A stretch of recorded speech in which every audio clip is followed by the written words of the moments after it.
You know, chat, it's been a while, you know? It's been a while since we saw some Xdefiant stuff, right? Apparently the final update is amazing, apparently. Apparently. That's what, Mr. Nero Cinema has said here. Let's take a look and see if it's actually true. Wait, did the new final update already came out? I thought it was coming out in January or something like that. I'm kind of curious. What is it, like season 3 is when it's going to end, right? Fun the game would be.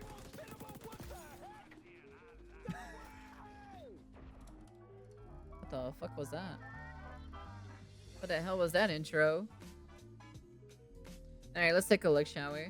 Ladies and gentlemen, welcome back to the channel and welcome back to Xdefiant. The final update went live today, which added all the Season 3 content, but then a whole bunch more. Mark Rubin took to Twitter to let us know that we're getting content from Seasons 4, 5, 6, and 7 also added into the game. Not everything per se, but everything they were working on essentially. They threw it all into Xdefiant today, and holy... Oh, so all of the content from 4, 5, and 6 they're putting it in season 3. I feel like they should have just done that at the beginning, in my personal opinion. Just to, like, kind of like add the stuff, that they worked on, because the content was just so bare bones, like at the beginning of the game and the initial launch too.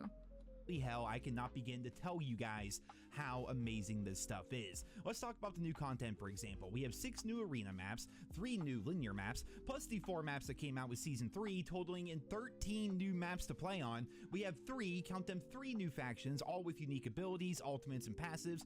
Yeah, dude, they should have been, bro, dude, that would have been so much content if they did that in, like, season 1 or season 2 at least. Oof. 7 new guns. A lot of the ones that were leaked before, like the FAMAS, the G36, the Tommy gun, there's a new light machine gun, the M1A marksman rifle, there's a new sniper rifle and a pistol, there's new animations for your secondaries, there's a ton of new game modes, including party modes, the option to play against bots for less XP, and an entirely separate mode that is similar to games like Counter-Strike or Valorant, with maps that are specific for that game mode. Picture like Search and Destroy essentially, but you don't have health regeneration. The first round is going to be like a pistol round, second round's an SMG round, third round's a rifle round, so on and so forth. Really? They decided to copy Valorant, and this is what they decided to do with it? Man, dude, that's crazy. Really cool, something that they were just going to add to the game just for fun for people that enjoy that kind of gameplay. Now on top of that, there are tons of fixes and changes, reticle customization, brand new attachments, every camo, every weapon skin, every operator skin, every faction is unlocked. So basically the stuff from future bundles and battle passes is all in the game right now for free for anybody to use, and they also... Really? That's interesting. I'd be very curious to see when we take a look at it in January. In January, we'll take a look at it. Updated the combat records to actually be good. Prestige mode is in the game. New badges are there. Character progression is out, so you can level up individual operators for each faction and get skins for them. Weapon inspects were added to the game. I cannot begin to tell you guys how good Xdefiant feels right now. It's actually unbelievable. But this is literally should have been on launch. In my personal opinion, it should have had a lot of guns, a lot of new guns on release date, new maps, new game modes, fucking skins for operators, skins for the guns, and all of this other shit. They should have just added this shit literally at the beginning of the game, and I think they would have been just fine. But who the fuck knows what they were doing for almost like a year or so, ever since the first closed beta of this game, Who fucking knows?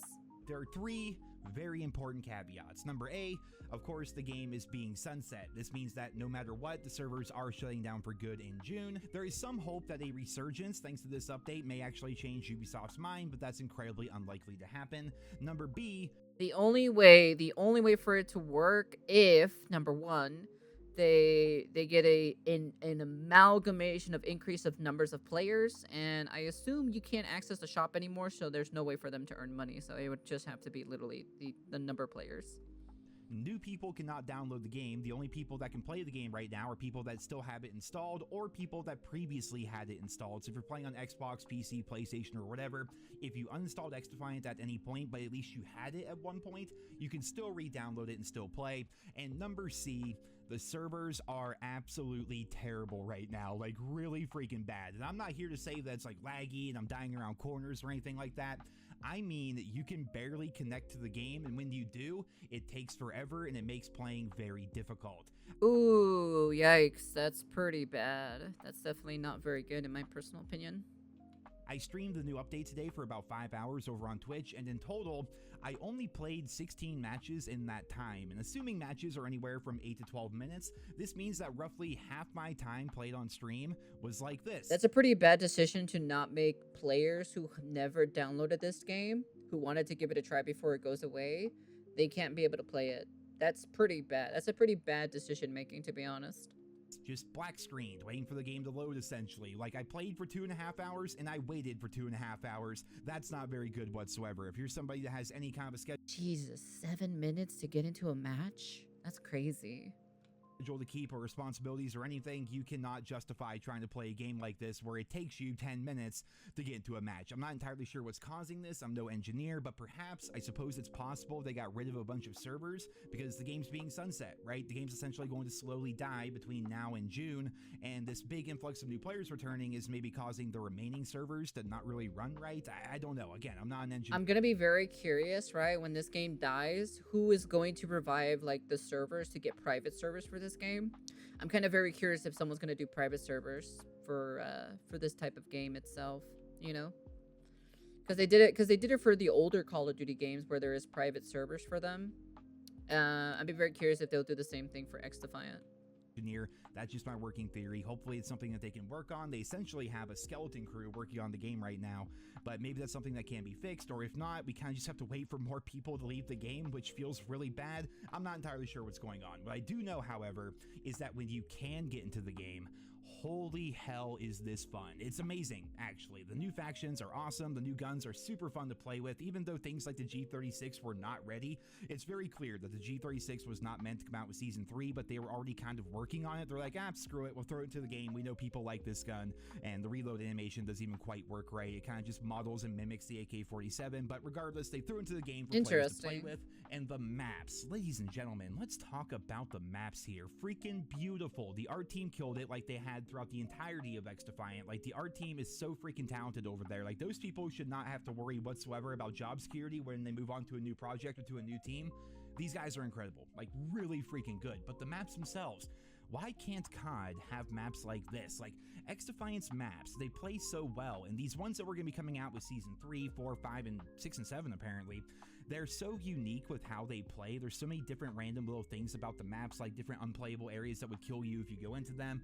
These are some very interesting maps, at least like because I'm like paying attention to the maps themselves and looking around and everything. I'm gonna be honest with you, I really do actually like these maps so far. Now the question is, how does it play though? That's the one of the key factors, you know, in like specific game modes. Unique structures as well, classic 3-lane maps, with the exception of the Enchanted Forest, which you guys are seeing some of that right here. The Enchanted Forest reminds me of a Rayman Legends level. That's what it reminds me of. Enchanted Forest, it's based off of Rayman, and what fun I knew it. This is. I fucking knew it. In my Twitch chat earlier today, he was watching us while me and Nate were playing during the live stream, and he said, yeah, this map's not really meant to be competitive or anything. Apparently it's pretty good for 4v4, but it's meant to just be fast, chaos, and fun, and just don't take it too seriously. And look at the map, for crying out loud. We're jumping around on like mushrooms or wherever the hell. It's not meant to be serious. It's meant to be fun, which is what Xdefiant was always about. And it's just so sad, honestly, to play the game now, because this update is so good. All the maps, all the guns, the factions, everything. It should have been released like this initially on launch, to be honest. If it was initially launched like this at the very beginning, they probably would have had a good, strong, like, beginning, like, you know, a really good, strong lead, you know, before, you know, they lose some of the fan bases to the Black Ops game that was going to come out this year, right? That's just about it, you know? Being added is so much fun to play with, and we just know that the game is going to continue to slowly die until June, and then it's going to go away forever, and we're never going to be able to play the game again. What potential this game had. Like, they had all of the Ubisoft universes at their fingertips, essentially, which is why we see maps like this in Xdefiant. They could have done so much crazy stuff with this game. The sky was... They should have. And honestly, the other thing that I've always, and I will always bring this up every single time, they should have brought iconic characters from the other franchises into this game for it to be the factions instead of generic NPCs 1 through 55, you know. Honestly, if they would have brought in Voss from Far Cry 3 or something like that, you know, like the iconic dude from Far Cry 3, or like what is it? Far Cry what is it? The futuristic one, the retro looking one with the dinosaurs and everything like that. If they would have made a map like that, you know, the retro wave theme map or something for a multiplayer map, dude, this would have been so nice, to be honest. Like honestly, they had so much potential, they had so much shit to be able to work with, but unfortunately they kind of squandered it, you know. If they would have released it with like at least like one iconic person in each faction, you know, Sam Fisher, you know, if they brought in Sam Fisher to be part of the Splinter Cell faction, Voss for the Far Cry 3, and you know, you can have the other two be NPCs if you want to, you know, it's fine, right? It's, you know, but if they would have brought in at least like one person as well for each faction to be the faction leader from them, it would have been so much better. I think it would have been just way better in my personal opinion.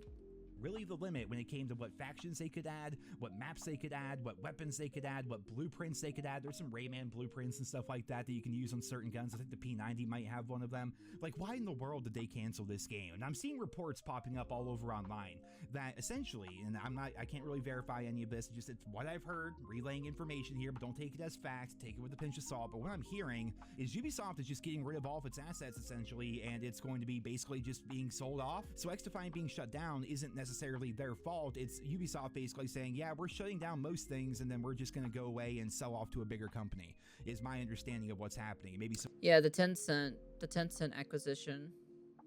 I'd be curious if Tencent will revive Xdefiant if they manage to grab, you know, Ubisoft. somebody who's a bit more educated can let us know more down there in the comments. But that's kind of what I'm hearing, because Xdefiant's player count, while lower than anticipated, was not so low that they could not keep the lights on. I've been hearing that Mark Rubin was informed of the shutdown like 1 week before it happened, and that most of the other devs that were working on the game, they found out like a day or two before the shutdown announcement that Xdefiant was going away. So it's definitely something on Ubisoft's end, and they had so much potential with this game, and they're just letting it die. And the amount of people I saw in my chat today just talking about how sad it is to see all this new content, all the work, all the effort that they were putting into this game, just for Ubisoft to shut it down before it even really got running. Like 6 months is all they gave Xdefiant. And while yes, the game had issues, I did an entirely separate video roughly a week ago, within the past week, talking about the downfall of Xdefiant and the lack of progression and lack of updates and lack of things to do, and just how the game was moving kind of at a snail's pace. All that stuff is true, but this is the stuff that they were working on. We kept hearing about the stuff that was coming, the stuff that was going to be added in future seasons, how everything was going to be fantastic. And it turns out they weren't lying. It turns out these new weapons were going to be awesome. The new factions were going to be freaking awesome. The limited time modes, there's so many random limited time like party modes and everything that are permanently in the game now until it shuts down anyway. All that stuff is here. They were really cooking with this game, and I don't see a scenario where any person who is in any kind of management position could look at all this content and see Oh, all is the that the things they were Assassin's Creed working one? on, and then just say, nah, we're gonna pull the plug. It's definitely some fuckery happening over at Ubisoft, and I think we're all in agreement that it is an absolute travesty that this game got shut down. Let's talk about Prestige Mode really quickly. I want to cover some of this stuff, man, because it's so freaking good. Prestige Mode. We've wanted it since the launch of the game, and what they gave us was a classic Prestige Mode. Now, I will say they missed the mark a little bit, because one of the selling points for Xdefiant was no skill-based matchmaking and classic Prestige and fast core gameplay, you know? Well, Black Ops 6 came out, and I will say Black Ops 6's Prestige Mode's better. Like, Black Ops 6's Prestige Mode is one of the most amazing things that Call of Duty has ever done. Well, Now, of course it is. Of course it is, because you get rewards or so every time you prestige in the game itself, you know? They just literally one-upped Xdefiant. You know, whatever Xdefiant was working on, you know, Black Ops just one-upped that one, you know? not only because Prestige Mode itself is good, but also all the Prestige rewards. But what we have here in Xdefiant is pretty interesting as well. So essentially, once you finish your base challenges, this may be different for different people that have done different things, but for me, I had to finish up my base challenges, which meant I had to get the new smoke grenade that came out today by doing a challenge. Once I was able to do that, I was able to enter first prestige. There were going to be 10 prestiges in the game, and how it worked was there was going to be like this gear track, essentially.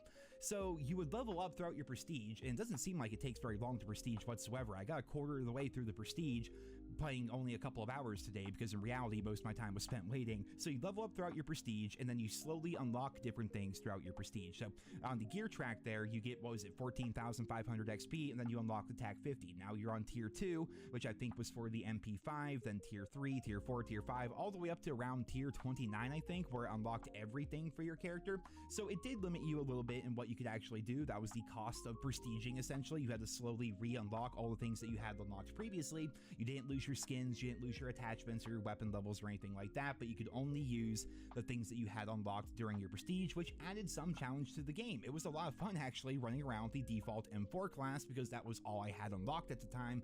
Prestige mode would have been good. They definitely could have expanded upon it in the future. The game was set to be out for years and years and years, and no doubt it would have gotten better over time, but at least now we get to see what it would have been like, and we can think to ourselves what might have been if this were in the game at launch. The new factions, man, freaking incredible. You have the Assassins faction, which I love this ability right here. It basically allows you to stalk other players on the enemy team. You can see where they're running by that red line right there.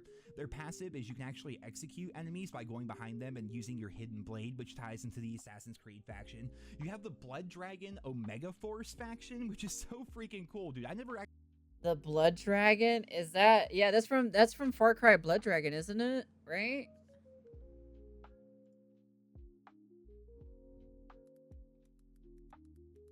Yeah, there it is. Yeah. Like I said, if they would have made a retro wave, you know, dinosaur-esque kind of multiplayer map or something like this to add into it, I think it would have went hard, you know? It'd be pretty cool in my personal opinion. And then added this character in the game, you know? I have the game. I've never played it. I got it, but I've never played it though. Actually played that game, but if it's all about like synthwave and mullets and cyborgs and shit, I feel like I should play it just because I played as this character right here. You have your shuriken, which is really cool. You also have a dash that allows you to kind of like EMP and stun your target if you hit them as you're dashing towards them. And then the ultimate's a giant death laser that uses your own health as ammo, so you can combine that with the Libertad faction with their ult and their healing to make it so you can use your ultimate for even longer. They were really working hard on these factions. And then the wolves, the mine is really good, their ult is really good. I didn't play as much with them, but holy hell, the 3 new factions are so fun to play with. The dreaded spider bot got reworked. I didn't run into a single one today, but they reworked the spider bot to make it so it's an EMP that kind of like follows people around and goes after enemy equipment and stuff, so it doesn't hug your face anymore. Like, this update was such a win for the player base, but at the same time, it's so bittersweet because we know that the game is being sunset. We know that the game is going to be getting shut down in June. It's sad, man. It really is. There are petitions, and I'll put a link to it down there in the description. There are petitions to try to save Xdefiant, but ultimately, it comes down to Ubisoft, and it seems like Ubisoft is just throwing everything away right now, essentially. Yeah, they're not going to change their mind. They are so certain 100% that they're going to end this game. Actually, it's crazy. I will be shocked if this game actually, they decided to revert that and keep it.